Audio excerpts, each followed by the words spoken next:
Richie Tosier repousse ses lunettes sur son nez, un geste qui déjà lui paraît parfaitement familier, même si cela fait 20 ans qu'il porte des verres de contact, et constate avec stupéfaction que l'atmosphère de la salle s'est transformée pendant que Mike leur rapportait ses mésaventures avec l'oiseau dans l'acierie en ruine et leur rappelait comment la photo s'était animée dans l'album de son père.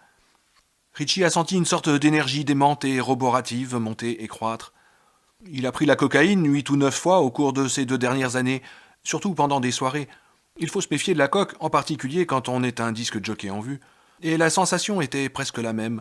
Sauf que celle qu'il éprouve aujourd'hui lui semble plus pure, avoir quelque chose de plus fondamental. C'est comme une impression d'enfance, celle qu'il ressentait quotidiennement et qui lui paraissait alors aller de soi. Il suppose que s'il avait pu jamais s'interroger sur ce flux souterrain d'énergie étant enfant, il ne se souvient pas l'avoir fait, il l'aurait considéré comme parfaitement naturel, comme la couleur de ses yeux et ses horribles doigts de pied trop gros. Mais cela ne s'était pas avéré. Cette énergie dans laquelle on puise avec tant de profusion quand on est enfant, cette énergie qui paraît inépuisable, disparaît en douce entre 18 et 24 ans pour être remplacée par quelque chose qui n'en a pas l'éclat, loin s'en faut, et d'aussi factice qu'une euphorie à la coke. Des intentions ou des buts, peu importe le terme, c'est l'esprit chambre de commerce. Ça se passe sans histoire, la disparition n'est pas instantanée, elle ne s'accompagne d'aucun éclat. Et peut-être, se dit Richie, est-ce là ce qui fait le plus peur? Cette façon de ne pas arrêter d'un seul coup d'être un enfant avec un gros boum, comme un de ces ballons de clown qui explose pour les besoins d'un gag.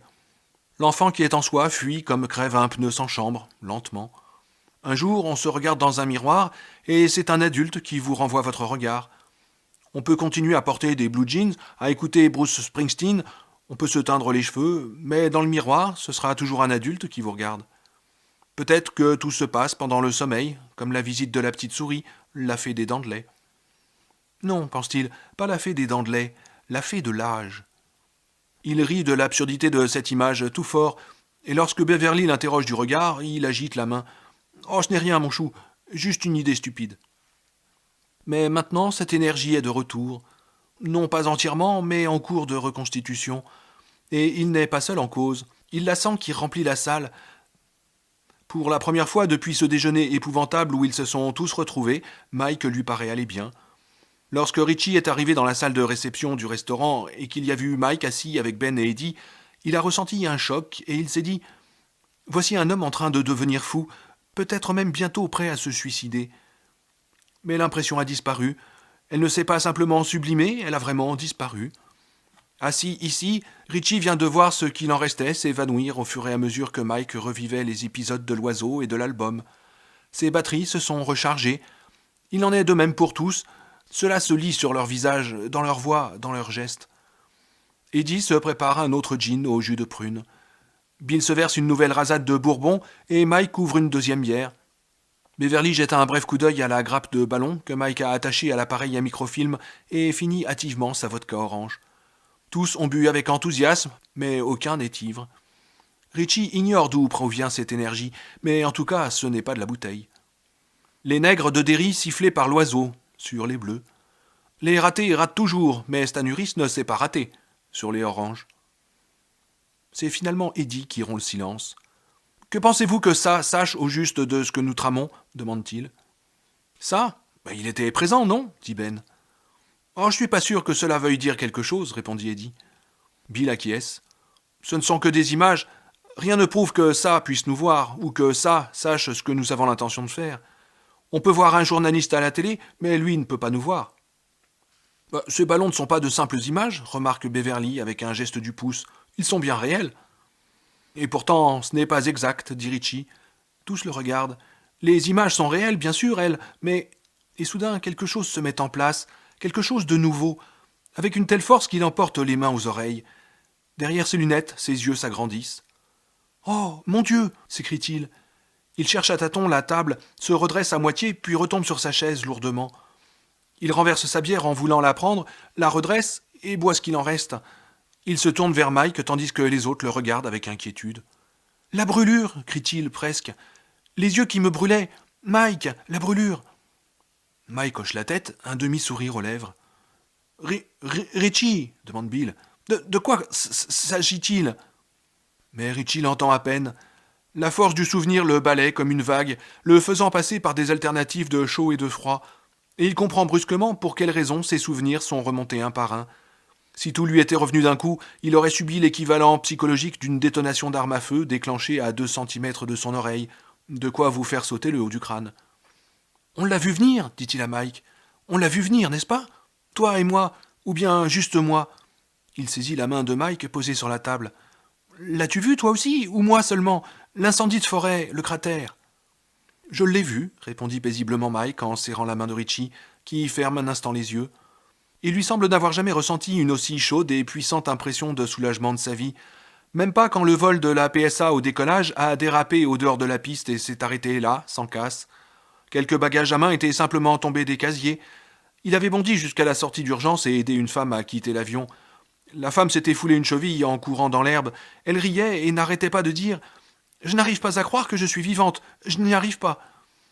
Sur quoi Richie, qui la portait à moitié d'un bras et de l'autre faisait signe aux pompiers, dont les gestes leur enjoignaient de s'éloigner de l'appareil, avait répondu « D'accord, vous êtes morte, morte.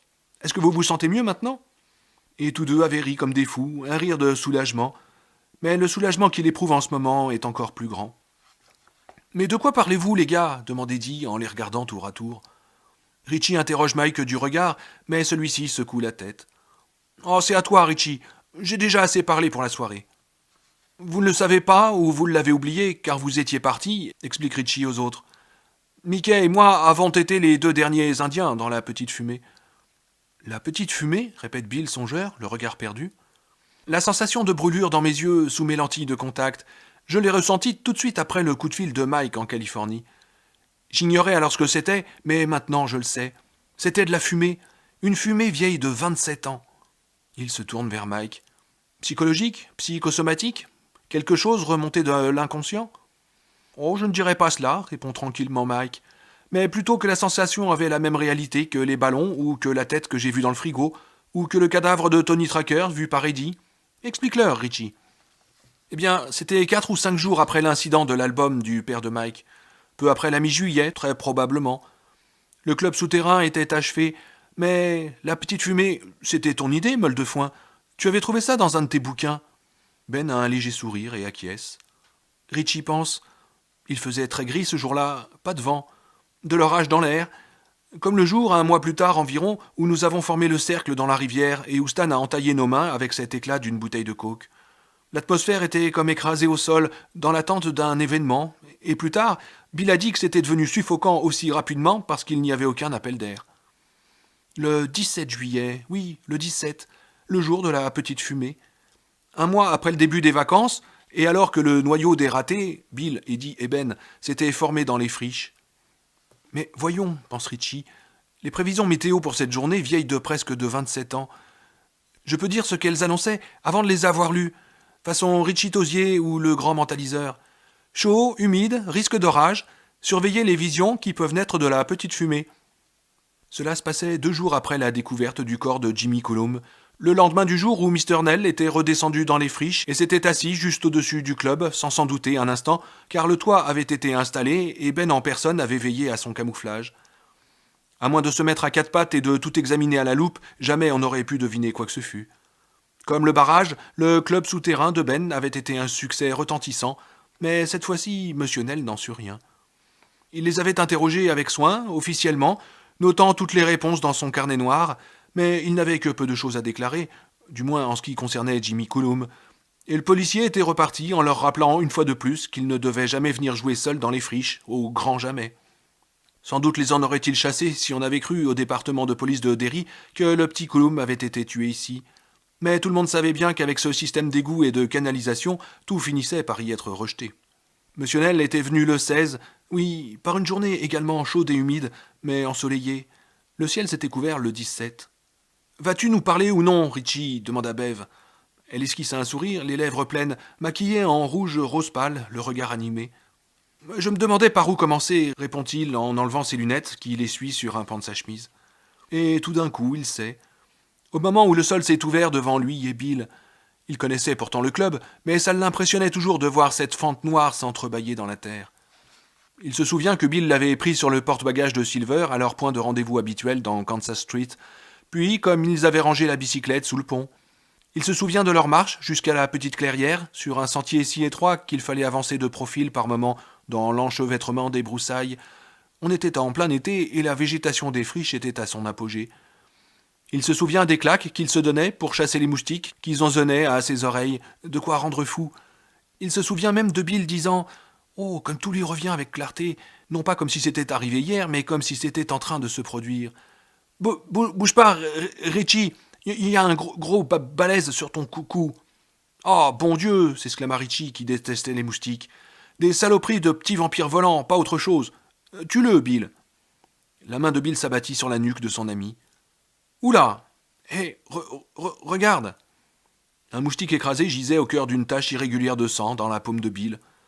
Mon sang que j'ai versé pour toi et pour bien d'autres, pensa Richie. Oh, Burke, fit-il. Oh, t'en fais pas. Ce petit branleur ne dansera plus jamais le tango. Ils poursuivirent leur chemin ponctué de gifles, pour les moustiques, et de moulinets, contre les nuages de mouches noires, sans doute attirés par leur odeur de transpiration. Quand vas-tu parler aux autres des balles en argent, Bill ? Demanda Richie au moment où ils approchaient de la clairière. Les autres étaient en l'occurrence Bev, Eddie, Mike et Stan, même s'il se doutait que ce dernier soupçonnait quelque chose. Stan était brillant, trop brillant pour son propre bien, se disait parfois Richie. Il avait pratiquement paniqué le jour où Mike avait amené l'album de son père, et Richie aurait parié sur le coup que le club des ratés allait perdre un membre et devenir un sextuor. Stan avait néanmoins fait sa réapparition le lendemain, et Richie l'en respectait d'autant plus. « Tu vas leur dire aujourd'hui ?»« Non, pas aujourd'hui. »« T'as peur que ça ne marche pas ?» Bill haussa les épaules, et Richie, qui fut peut-être celui qui comprit le mieux Bill Denbrough jusqu'à l'arrivée d'Audra Phillips dans la vie de ce dernier, eut l'intuition de tout ce qu'il lui aurait répondu s'il n'y avait pas eu la barrière de son bégaiement. Que les gosses qui fondent des balles en argent, c'est des trucs romanesques, des trucs de BD, même, en un mot, que c'était que dalle. Bien sûr, il pouvait toujours essayer. Dans un film, ça marcherait, ouais. Mais... Alors, j'ai une idée plus simple. Mais seulement si Beverly... Si Beverly quoi ? Oh, laisse tomber. Et Bill n'en dit pas plus sur la question. Ils pénétrèrent dans la clairière. En y regardant de près, on aurait peut-être remarqué que l'herbe avait un air légèrement piétiné. On aurait pu même se dire qu'il y avait quelque chose d'artificiel, presque un peu trop bien disposé, dans la façon dont étaient éparpillées les feuilles et aiguilles de pin sur le gazon. Bill ramassa l'emballage d'une confiserie, venant sans aucun doute de Ben, et le mit machinalement dans sa poche. Au moment où les garçons allaient atteindre le milieu de la clairière, un fragment de sol d'une trentaine de centimètres se souleva dans un désagréable grincement de charnière, révélant une paupière noire. Des yeux bruns apparurent sur ce fond de ténèbres, et Richie ne put retenir un frisson. Mais ce n'était que ceux d'Eddie Casbrack, à qui il rendrait visite une semaine plus tard à l'hôpital. Eddie qui entonna d'une voix creuse « Qui heurte si fort à ma porte ?» Rire étouffé d'en dessous, bref éclair d'une lampe de poche. « Ce sont les rurales, señor » répondit Richie, qui s'était accroupi et tortillait une moustache invisible, en prenant sa voix de Pancho Vanilla. « Ah oui » fit Beverly. « Montrez-nous vos insignes. »« Nos insignes » cria Richie, ravi. « Nous n'avons pas besoin des insignes.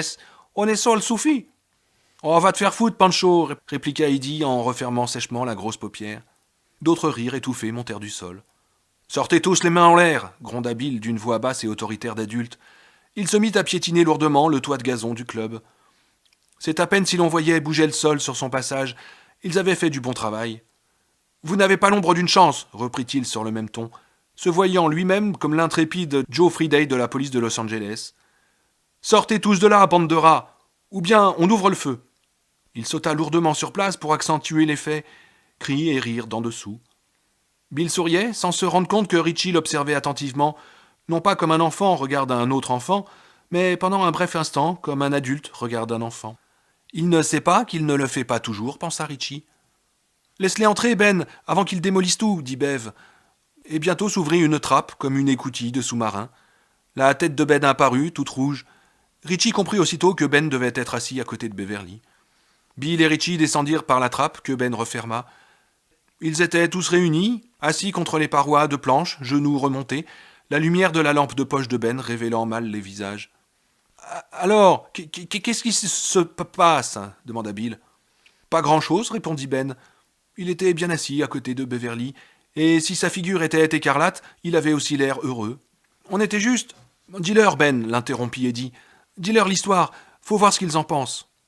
Ce serait pas recommandé pour ton asthme, remarqua Stan du ton, il faut bien qu'il y ait quelqu'un de raisonnable ici.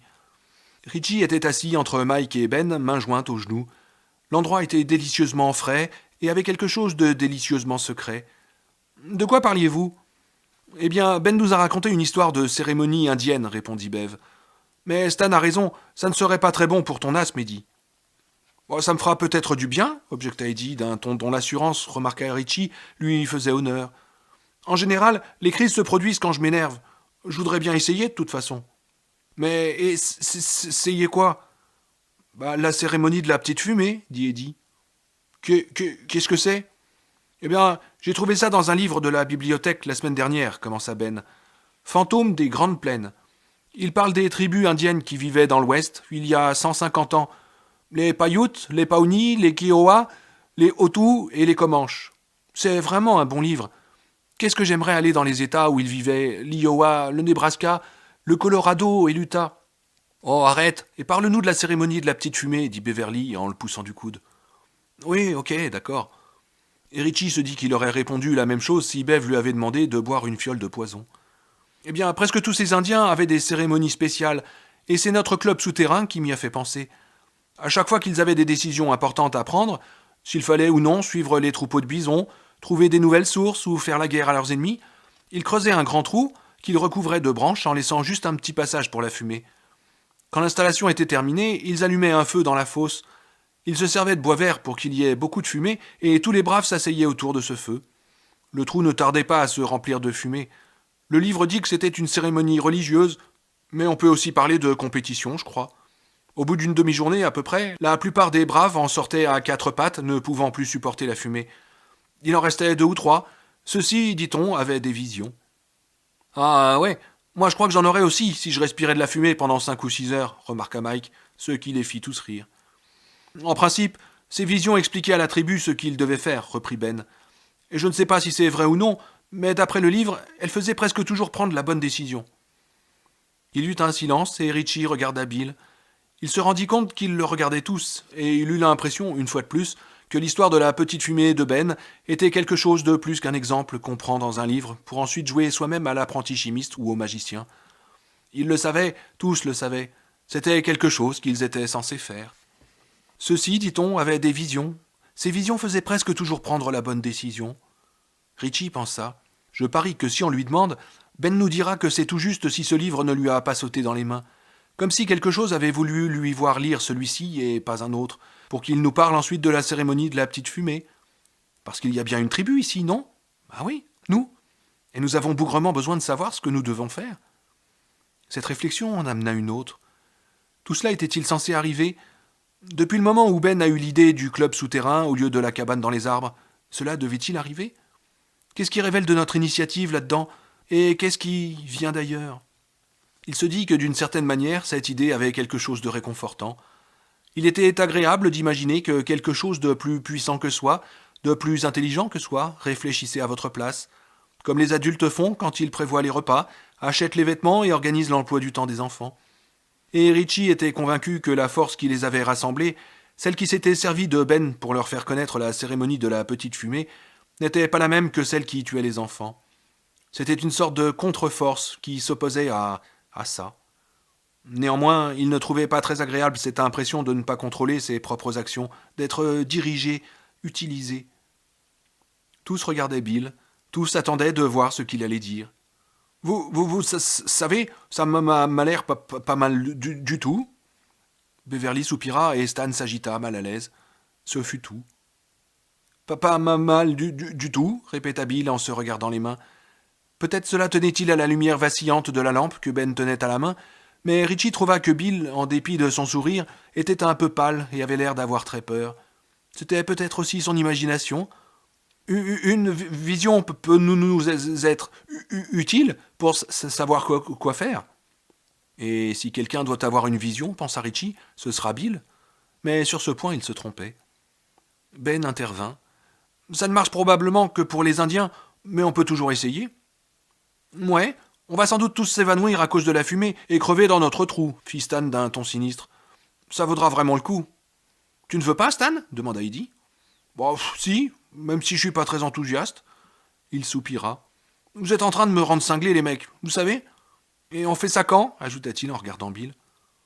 Oh, il ne faut jamais remettre à plus tard.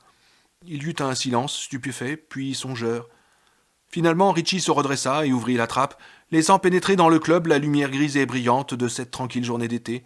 « J'ai ma hachette, dit Ben en le suivant à l'extérieur. Qui veut m'aider à couper un peu de bois vert ?» En fin de compte, tout le monde donna un coup de main. Il leur fallut environ 1 heure pour être prêts. Ils coupèrent 4 ou 5 brassées de branchages que Ben débarrassa de leurs feuilles. « Pour fumer, ça devrait fumer, remarqua-t-il. Je me demande même si on arrivera à les faire brûler. » Beverly et Richie se rendirent sur la rive de la Kentuskig, d'où ils ramenèrent plusieurs gros galets, la veste d'Eddie servant de sac. Sa mère lui donnait toujours une veste, même s'il faisait plus de 25 degrés. Il pouvait pleuvoir, et avec une veste, le cher petit ne serait pas mouillé. Au retour, une idée traversa l'esprit de Richie. « Tu ne peux pas participer à la cérémonie, Bev. Tu es une fille. Ben a dit que c'était des braves qui descendaient dans le trou, pas les squaws. » Beverly s'arrêta et regarda Richie avec une expression où se mêlaient l'amusement et l'irritation. Une mèche de cheveux s'était détachée de sa queue de cheval. Elle avança la lèvre inférieure et souffla, la chassant de son front. « Je te prends à la lutte quand tu veux, Richie. Tu le sais parfaitement bien. »« Aucun wapor, Miss Colette, fit Richie en ouvrant de grands yeux. « Vous êtes toujours une fille et vous jouez toujours une fille. Jamais un boave indien. »« Alors je serai une bravette. Et maintenant, on ramène ces cailloux au club, ou tu préfères que je te démolisse ta sale caboche avec ?» Richie n'avait été qu'à demi sérieux lorsqu'il avait parlé d'exclure Bev de la cérémonie du fait de son sexe, mais apparemment Bill l'était tout à fait. Elle se tenait debout devant lui, main sur les hanches, rouge de colère. « Oh, tu ne vas pas t'en sortir comme ça, Bill le bègue. Ou je suis dans le coup, ou je ne fais plus partie de votre foutu club. » Patiemment, Ben répondit. « Ce n'est pas comme ça, Beverly, et tu le sais bien. Il faut que quelqu'un reste à l'extérieur. »« Pourquoi ?» Bill voulut répondre, mais sentit son bégaiement empirer. Il se tourna vers Eddie pour chercher de l'aide. « À cause de ce qu'a dit Stan, expliqua calmement Eddie, à propos de la fumée. Bill dit que ça peut réellement arriver, qu'on s'évanouisse tous et qu'on meurt. Il dit que c'est ce qui arrive la plupart du temps dans les incendies. Les gens meurent d'asphyxie, pas brûlés. »« Bon, ok, d'accord, le coupa Bev en se tournant vers lui. Et il faut que quelqu'un reste dehors, c'est ça ?» L'air d'un chien battu, Eddie acquiesça. « Et dans ce cas, pourquoi ce ne serait pas toi ? C'est toi qui as de l'asthme, pas moi ?» Eddie ne répondit rien. Elle se tourna à nouveau vers Bill. Les autres se tenaient un peu plus loin, regardant la pointe de leur tennis. « C'est parce que je suis une fille, hein ? C'est bien ça ?»« Oh, t'as pas besoin de parler, lança-t-elle sèchement. « Hoche la tête si c'est oui. Ta tête ne bégait pas, je suppose. Est-ce que c'est parce que je suis une fille ?» À contre-cœur, Bill hocha la tête. Elle le regarda quelques instants, lèvres tremblantes, et Richie eut l'impression qu'elle était sur le point de pleurer. Au lieu de cela, elle explosa. « Eh bien, allez vous faire foutre !» Elle se tourna brusquement vers les autres, et aucun n'osa soutenir son regard. « Allez tous vous faire foutre, si vous pensez la même chose !» Elle revint vers Bill et se mit à parler à toute vitesse. « C'est autre chose tout de même que les petits jeux de gosses comme votre chat perché, le gendarme et les voleurs ou les cow-boys. Tu le sais très bien, Bill. C'est quelque chose que nous devons faire, nous le devons. La petite fumée en fait partie. Et tu ne vas pas me virer juste parce que je suis une fille, tu comprends ça ? T'as intérêt, parce que sinon je me barre tout de suite, et si je pars c'est définitif, c'est pour de bon, tu comprends ? Elle s'arrêta. Bill la regarda, il avait l'air d'avoir retrouvé son calme, mais Richie eut peur. Il avait l'impression qu'ils étaient en train de perdre le peu de chance qu'ils avaient de gagner, de trouver un moyen d'en finir avec la chose qui avait tué Georgie Denbrou et les autres enfants, de trouver ça et de le tuer. Il se dit « 7, c'est le nombre magique, il faut que nous soyons 7. C'est comme ça que cela doit être. » Quelque part, un oiseau chanta, s'interrompit et recommença. « Très bien, dit Bill, et Richie poussa un soupir. « Mais il faut que quelqu'un reste dehors. Qui veut le faire ?» Richie pensa que Stan ou Eddie allaient se porter volontaires, mais personne ne bougea. Eddie ne dit rien. Stan garda un silence songeur, et Mike passa les pouces dans sa ceinture, comme Steve McQueen dans Wanted, Dead or Alive. Ben n'avait même pas relevé la tête. « Allons, les gars !» dit Bill. Et Richie prit conscience que tous les masques étaient tombés maintenant. Le discours passionné de Bev et l'expression sérieuse et adulte de Bill ne permettaient plus de se faire d'illusions. La cérémonie de la petite fumée faisait partie intégrante des événements et présentait peut-être les mêmes dangers que ceux que Bill et lui-même avaient courus lors de l'expédition au 29 Nailboat Street. Il le savait et personne ne reculait. Il fut soudain très fier d'eux, très fier d'être avec eux. Après tant d'années d'exclusion, il était enfin admis. Était-il encore des ratés ou non? Il l'ignorait, mais il savait en revanche qu'ils étaient ensemble, qu'ils étaient amis, de sacrés bons amis. Richie enleva ses lunettes et les essuya vigoureusement avec un pan de sa chemise. « Je sais comment faire, dit Beverly en sortant une boîte d'allumettes de sa poche. Elle prit une allumette, l'enflamma et l'éteignit aussitôt, puis elle en prit 6 autres, intactes, se détourna, y ajouta l'allumette brûlée, tenant le tout dans son poing fermé. Quand elle leur fit de nouveau face, les 7 allumettes à l'envers dépassaient de son poing. « Prends-en une, dit-elle en s'adressant tout d'abord à Bill. Celui qui aura l'allumette brûlée restera dehors et se chargera de sortir ceux qui s'évanouiraient. » Bill la regarda droit dans les yeux. « Tu es sûr que c'est ce que tu veux ?» Elle lui sourit et son visage rayonna. « Ouais, gros bêta, c'est ce que je veux. Et toi ?»« Je t'aime, Bev, » dit-il, et les joues de Beverly s'empourprèrent vivement. Bill ne parut pas s'en rendre compte. Il étudiait les extrémités des allumettes dépassant de son poing et finit par en prendre une. Elle était intacte. Bev se tourna vers Ben et lui tendit les 6 qui restaient. « Moi aussi je t'aime, » déclara Ben, la voix enrouée. Il avait rougi jusqu'à la racine des cheveux et paraissait sur le point d'avoir une attaque. Mais personne ne rit. Un peu plus loin, dans les friches, l'oiseau chanta de nouveau. Stan sait sûrement de quelle espèce il est, pensa Richie sans savoir pourquoi. Merci, dit-elle avec un sourire, et Ben prit une allumette, intacte. Ce fut le tour d'Eddie. Il sourit, un sourire timide d'une extraordinaire douceur qui trahissait une vulnérabilité à fendre le cœur. « Je crois bien que je t'aime, moi aussi, Bev, » dit-il en prenant une allumette au hasard, intacte. Elle se tourna vers Richie. « Ah, je vous aime, Miss Scarlett » minauda Richie d'une voix suraiguë, avec un geste exagéré des lèvres comme un baiser. Puis il se sentit soudain tout honteux. « Je t'aime vraiment, reprit-il en effleurant ses cheveux de la main. T'es une chouette fille. »« Merci, répondit-elle. Il prit une allumette et l'examina, convaincu d'avoir tiré la mauvaise. Intacte aussi. « Moi aussi je t'aime, dit Stan, quand vint son tour. L'allumette qu'il tira était également intacte. « C'est entre toi et moi, Mike, dit-elle en lui tendant les 2 allumettes restantes. Il fit un pas en avant. « Je ne te connais pas assez pour t'aimer, dit-il, mais je t'aime tout de même. Tu pourrais donner des leçons de gueulante à ma mère, je crois. » Tous éclatèrent de rire et Mike tira son allumette, intacte. « Enfin, fin de compte, ce sera toi, dit Bill. » L'air écœuré, toute cette comédie pour rien, Beverly ouvrit la main. La tête de la dernière allumette était également intacte. « Tu les as trafiqués, l'accusa Bill. « Non, j'ai rien trafiqué du tout. » Elle avait parlé non pas sur un ton de colère et de protestation, ce qui aurait été suspect, mais sur celui de la plus grande surprise. « Je le jure devant Dieu, j'ai pas triché. » Elle leur montra alors sa paume. Tous virent la légère trace noire laissée par le bout charbonneux. « Bill, je te le jure, sur la tête de ma mère. » Bill l'étudia quelques instants et acquiesça. Sans se concerter, ils tendirent tous leur allumette à Bill. Aucune des 7 n'était brûlée. Stan et Eddie se mirent à examiner le sol de près, mais aucune allumette brûlée n'y traînait. « Mais je n'ai pas triché, » dit fermement Beverly, sans s'adresser à quiconque en particulier. « Qu'est-ce que nous faisons alors » demanda Richie. « Nous descendons tous dedans, » répondit Bill, « parce que c'est ce que nous sommes censés faire. »« Et si on tombe tous dans les pommes » demanda Eddie. Bill regarda Beverly. « Si Bev dit la vérité, et elle l'a dit, ça n'arrivera pas. »« Comment tu le sais » demanda Stan. « Je le sais, c'est tout. » Le chant de l'oiseau s'éleva de nouveau. Ben et Richie descendirent les premiers et les autres leur tendirent les galets un par un. Richie les passait à Ben qui les disposa en cercle au milieu du sol en terre du club souterrain. « Parfait, dit-il, ça suffit. » Les autres le rejoignirent, chacun tenant une poignée de branchettes prises dans celles qui avaient été préparées. Bill descendit le dernier. Il ferma la trappe et ouvrit la petite fenêtre sur charnière. « Voilà, dit-il, ce sera notre trou de fumée. Est-ce qu'on a de quoi l'allumer ? » « On peut se servir de ça, dit Mike, en tendant une BD toute froissée. « Je l'ai déjà lue. » Bill arracha les pages une à une, avec lenteur et gravité. Les autres étaient alignés le long du mur, épaule contre épaule, genou contre genou. Il régnait une tension à la fois lourde et tranquille. Bill déposa des brindilles et des branches sur le papier et regarda Beverly. « C'est toi qui as les allumettes, dit-il. Elle en enflamma une, petite lueur jaunâtre vacillante dans la pénombre.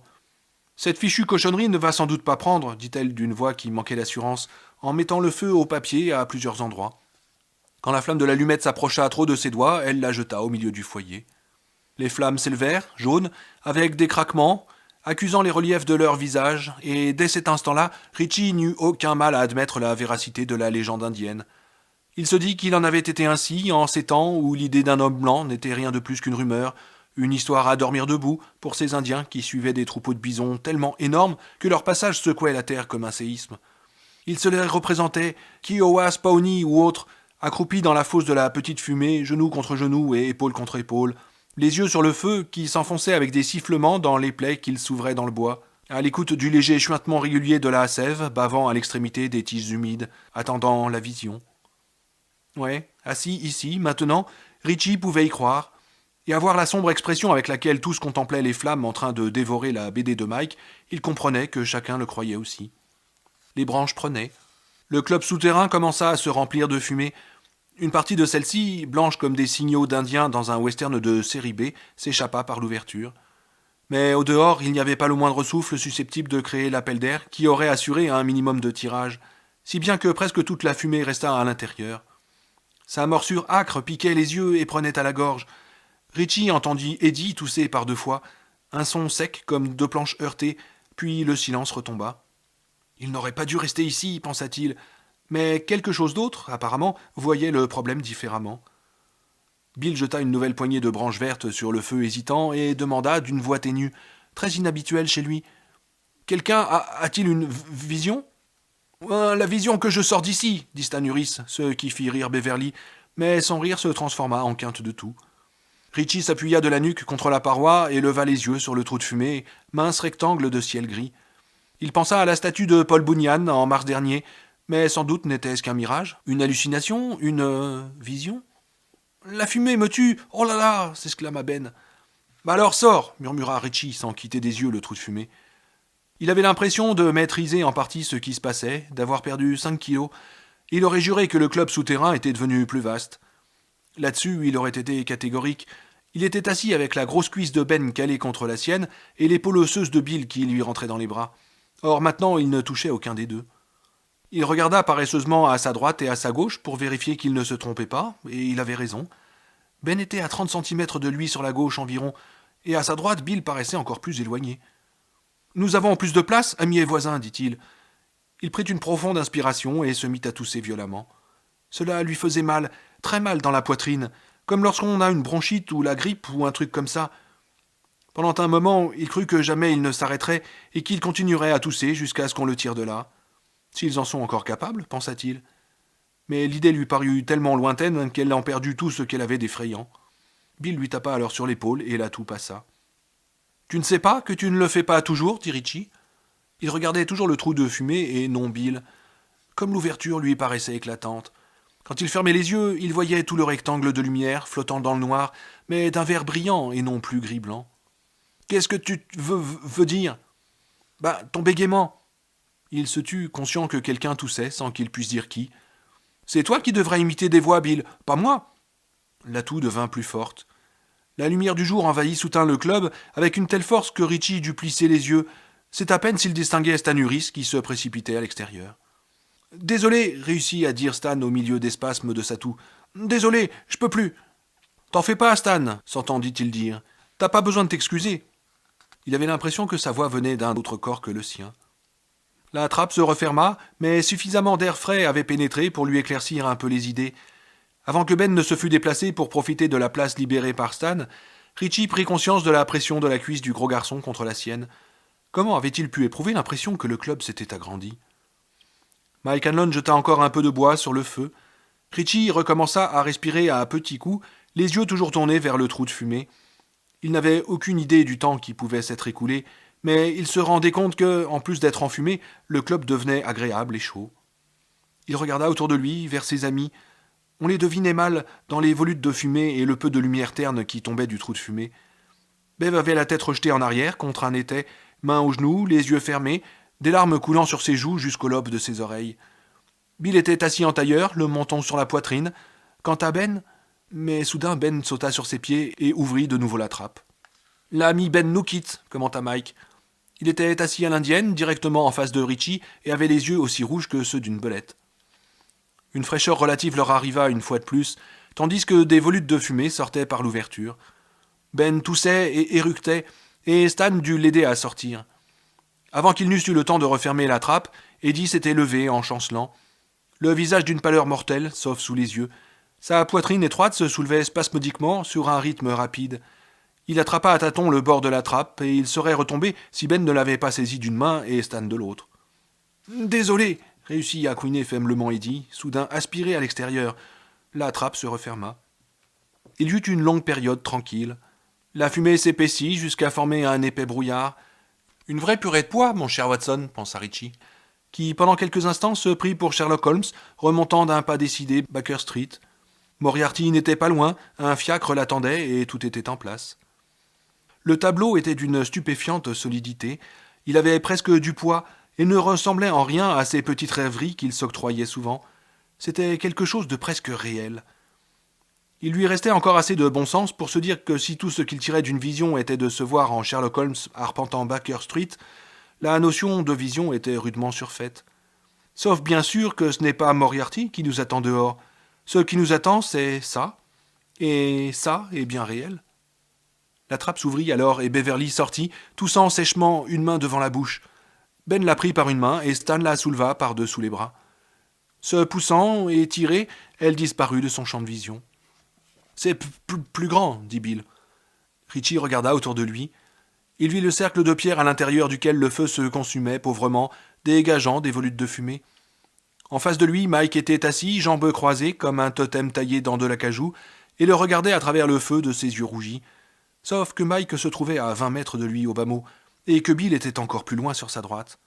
Le club souterrain avait maintenant les dimensions d'une salle de bal. « Cela n'a pas d'importance, dit Mike. Ça va venir rapidement. Quelque chose va venir. »« Oui, dit Bill. Mais je... » Il se mit à tousser. Il essaya de se contrôler, mais la toux empira irrépressible. Un vrai bruit de crécelle. Vaguement, Richie vit Bill se lever, repousser la trappe et l'ouvrir. « Bonne Puis il disparut, soulevé par les autres. « On dirait bien que ça va se jouer entre toi et moi, mon vieux Mickey, dit Richie, qui se mit lui-même à tousser. Pourtant, j'étais sûr que ce serait Bill. La toux redoubla. Il se plia en deux, incapable de respirer, la tête bourdonnant des lancements violents, les yeux pleins de larmes. De loin, très loin, il entendit la voix de Mike. « Sors d'ici s'il le faut, Richie. Tu vas pas te laisser crever tout de même. » Il leva la main et adressa un signe de dénégation à Mike. Peu à peu, il réussit à reprendre le contrôle de sa toux. Mike avait raison. Quelque chose était sur le point de se passer. Il voulait être encore sur place à ce moment-là. Il pencha la tête en arrière et regarda de nouveau le trou de fumée. La quinte de toux l'avait laissé la tête allégée et il avait maintenant l'impression de flotter sur un coussin d'air. Une impression agréable. Il respira à petites bouffées et se dit « Je deviendrai un jour une star du rock'n'roll. Oui, c'est ça, je serai célèbre. Je ferai des disques, des albums et des films. J'aurai une veste de sport noire, des chaussures blanches et une Cadillac jaune. Et quand je reviendrai à Derry, ils en crèveront tous de jalousie. Henry Bowers en particulier. Je porte des lunettes, mais qu'est-ce que j'en ai à foutre? Buddy Holly aussi porte des lunettes. Je vais faire du blues jusqu'à ce que je devienne noir. Je serai la première étoile du rock à venir du Maine. » Et la rêverie s'effilocha. Mais peu importait. Il découvrit qu'il n'avait même plus besoin de respirer à petits coups. Ses poumons s'étaient adaptés. Il pouvait respirer autant de fumée qu'il voulait. Peut-être venait-il de Vénus? Mike jeta d'autres bois dans le feu. Pour ne pas être en reste, Richie en fit autant. « Comment tu te sens ?» demanda Mike. Richie sourit. « Ben mieux, presque bien, et toi ?» Mike lui rendit son sourire et acquiesça. « Je me sens bien.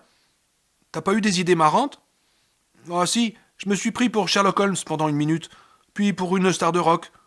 Tes yeux sont tellement rouges que c'en est incroyable. Ah, les tiens aussi, un vrai couple de belettes dans un poulailler, c'est nous ça. Ah oui ? Ah oui. Et tu veux dire que ça va bien ? Bah oui, très bien.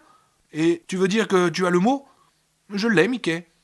Ah, ok. » Ils échangèrent un sourire et Richie laissa sa tête retomber en arrière contre le mur, les yeux perdus sur le trou de fumée. Et presque tout de suite, il se mit à dériver. Non, pas dériver, à monter. Il dérivait vers le haut, comme Nous flottons tous là en bas, comme un ballon. Dites, les gars, ça va en bas? La voix de Bill leur parvenait par le trou de fumée, leur arrivait de Vénus, inquiète. Richie se sentit retomber brusquement à l'intérieur de lui-même. Très bien, s'entendit-il dire de très loin, d'un ton irrité. Très bien, on te dit très bien. Calme-toi, Bill. Laisse-nous attraper le mot. On te dit qu'on va attraper le monde. Le mot. Le club souterrain était plus vaste que jamais, avec maintenant un plancher de bois poli. La fumée était redevenue une purée de pois, et c'est à peine si l'on voyait le feu. Ce plancher, Seigneur Jésus, on aurait dit qu'ils étaient dans la salle de bal d'une superproduction de la MGN. Mike le regardait depuis l'autre côté, silhouette qu'il distinguait à peine dans le brouillard. On y va, mon vieux Mickey? Quand tu voudras, Richie. T'as toujours envie de dire que ça va bien? Bah oui, mais prends ma main. Est-ce que tu peux l'attraper? Je crois. Richie tendit la main, et bien que Mickey fût de l'autre côté de cette énorme salle de bal, il sentit ses solides doigts bruns se refermer sur son poignet. Et c'était un bon contact. C'était bon de trouver la consolation dans le désir, et le désir dans la consolation, la substance dans la fumée, et la fumée dans la substance. Il pencha la tête en arrière et regarda le trou de fumée, si blanc, si petit. Il était très loin maintenant, à des kilomètres de hauteur, un ciel vénusien. Ça y était, il commença à flotter. Allons-y donc, pensa-t-il. Et il se mit à s'élever de plus en plus vite dans la fumée, la brume, le brouillard, peu importait ce que c'était. Il ne se trouvait plus à l'intérieur. Ils se tenaient tous les deux au milieu des friches, et le crépuscule tombait.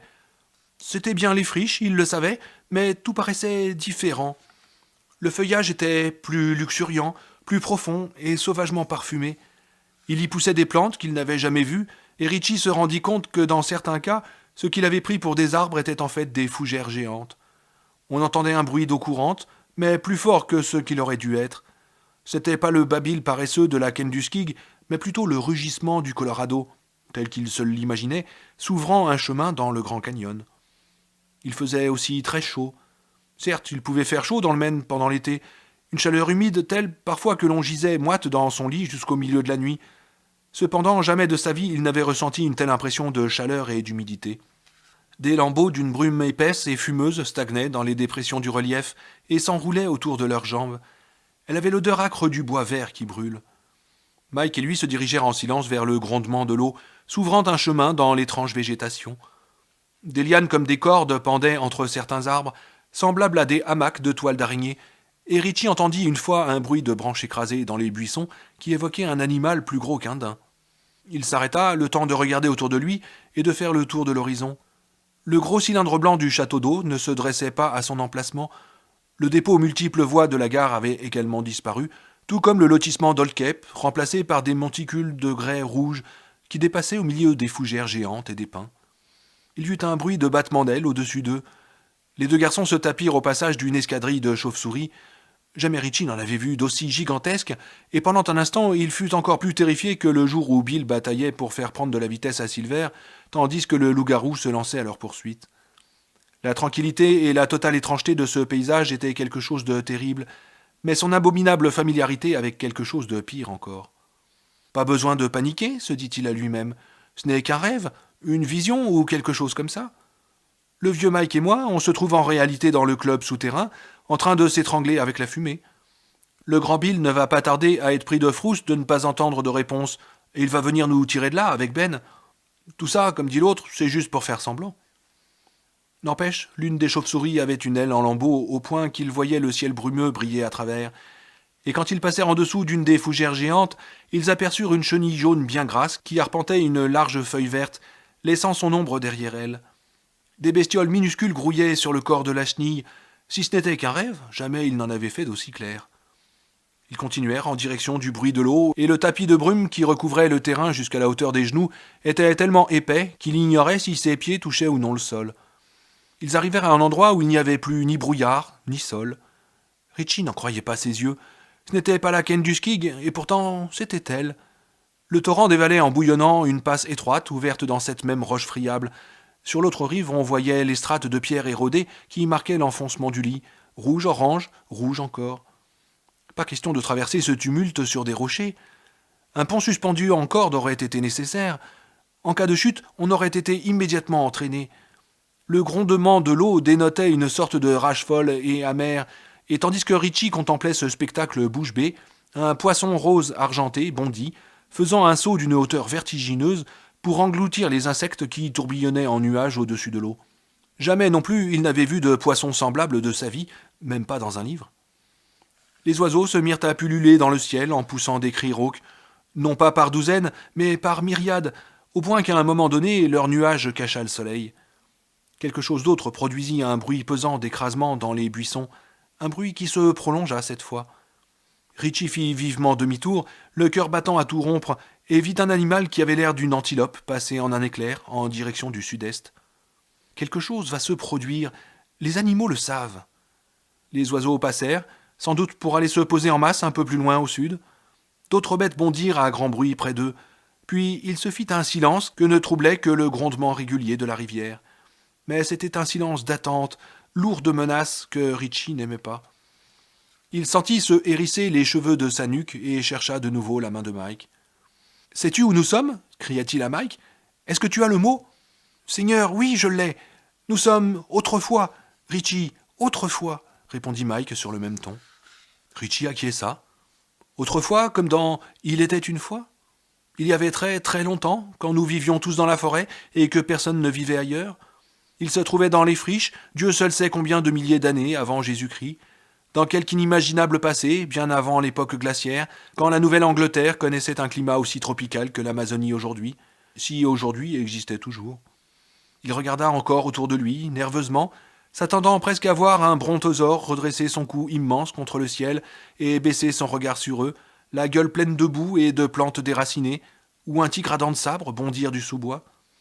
Nous sommes autrefois, il y a 1 million d'années peut-être, ou 10 millions, mais nous y sommes bien, et quelque chose va se produire. J'ignore quoi, mais quelque chose, et j'ai très peur. Je veux que ça se finisse, je veux revenir. Je t'en prie, Bill, je t'en prie, tire-nous de là.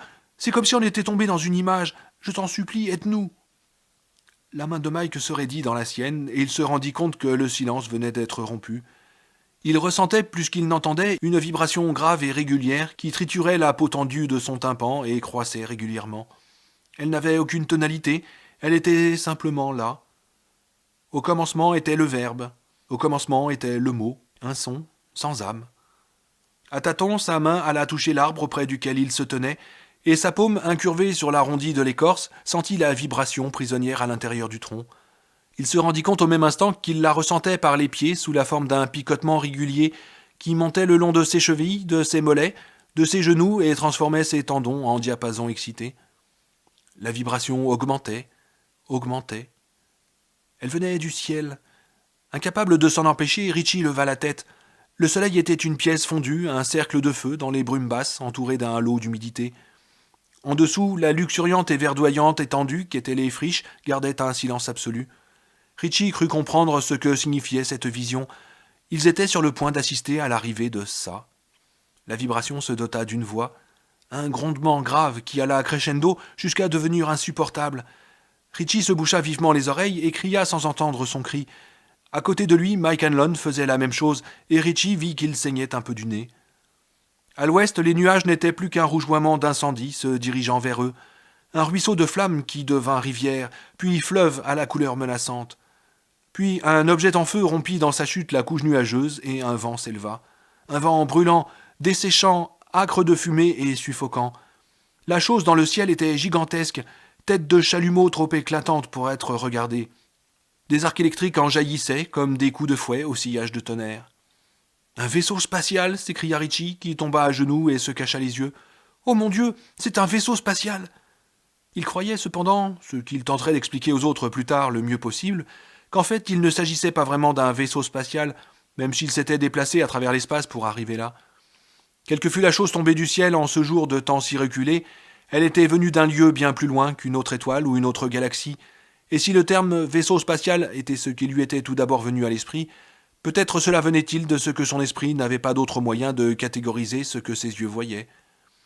Il y eut ensuite une explosion, un rugissement prolongé suivi d'une secousse sismique qui les jeta tous les deux à terre. Ce fut Mike cette fois-ci qui chercha à tâtons la main de Richie. À la deuxième explosion, Richie ouvrit les yeux et vit une boule flamboyante surmontée d'une colonne de fumée qui se perdait dans le ciel. « Ça !» cria-t-il à Mike, pris d'une terreur extatique. Jamais dans sa vie, avant ou après, il n'éprouverait aussi profondément une émotion. Jamais ne le submergerait autant un sentiment. C'est ça, ça. Mike l'aida à se remettre debout, et ils coururent le long de la rive surélevée de la jeune Kentuskig sans une seule fois prendre garde à quel point ils étaient près du bord. Mike trébucha à un moment donné et glissa à genoux, puis ce fut au tour de Richie de tomber. Il se pela le tibia et déchira son pantalon. Avec le vent leur parvenait l'odeur de la forêt qui brûlait. La fumée alla s'épaississant et Richie prit conscience vaguement qu'ils n'étaient pas les deux seuls à courir. Les bêtes couraient aussi, fuyant la fumée, le feu et la mort dans le feu. Fuyaient aussi, ça, peut-être, le nouvel arrivant dans leur monde. Richie commença à tousser et entendit Mike à côté de lui, qui en faisait autant. La fumée était plus dense et oblitérait les verts, les gris et les rouges du jour. Mike tomba une fois de plus et Richie perdit sa main. Il la chercha à tâtons sans pouvoir la trouver. « Mike !» cria-t-il, pris de panique, secoué par la toux. « Mike, où es-tu ? Mike, Mike !» Mais Mike avait disparu. Mike n'était nulle part. « Richie ! Richie ! Richie !» Sans sas. « Richie, tu te sens bien ?» Ses yeux papillotèrent et il vit Beverly agenouillée à côté de lui qui lui essuyait la bouche avec un mouchoir.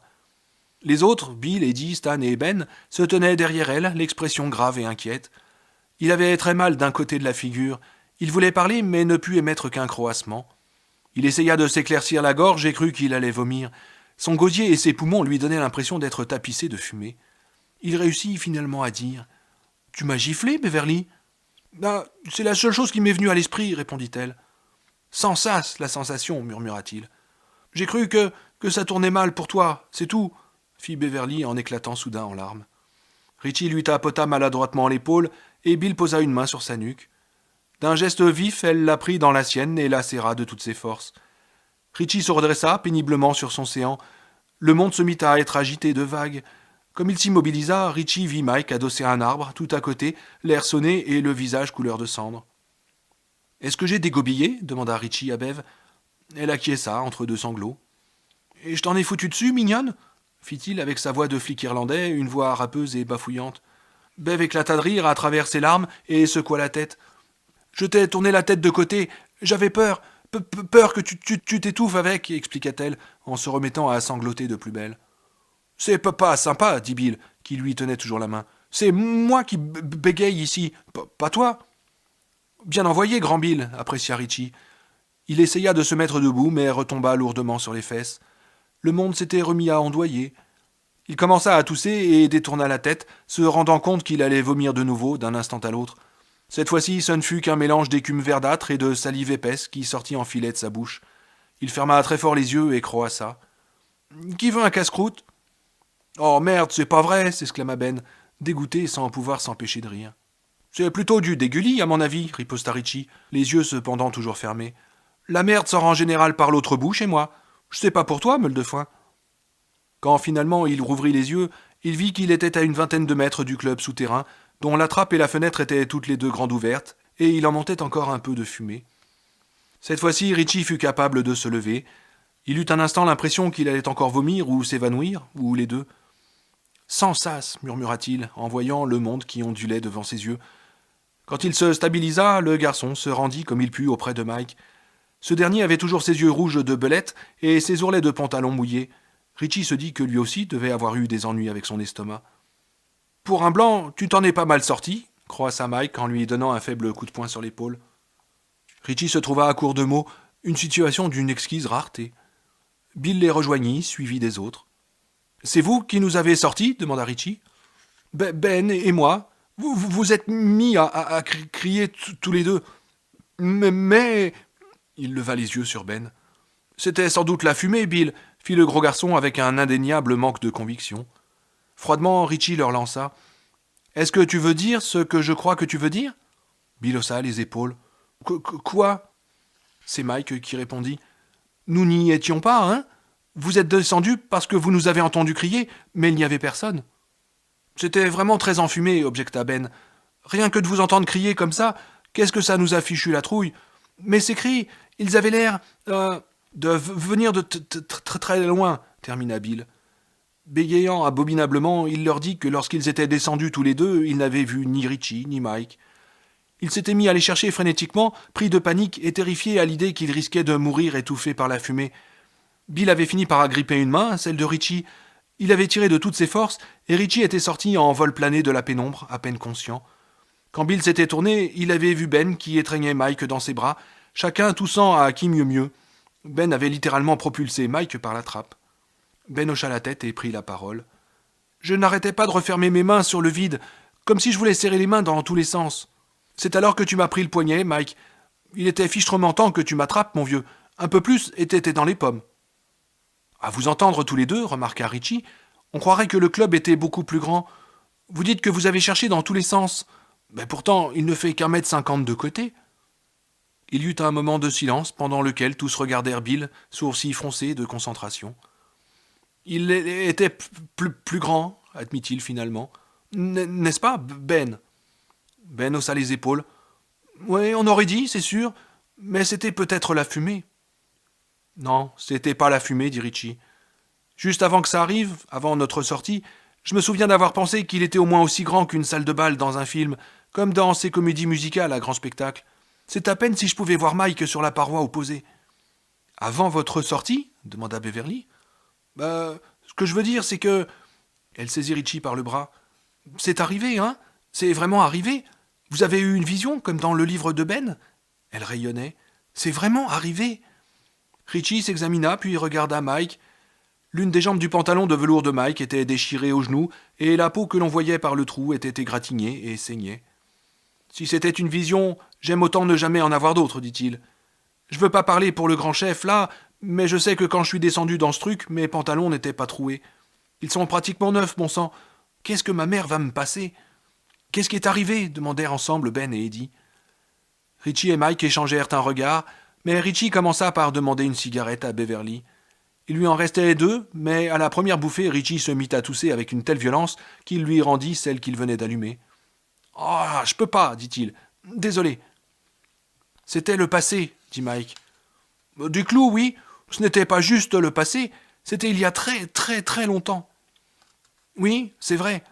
On se trouvait dans les friches, mais la Kentucky coulait à 100 à l'heure et était très profonde.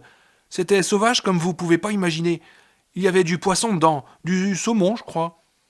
Mon père dit que ça fait une paye qu'il n'y a pas un seul poisson dans la Kentucky à cause des égouts.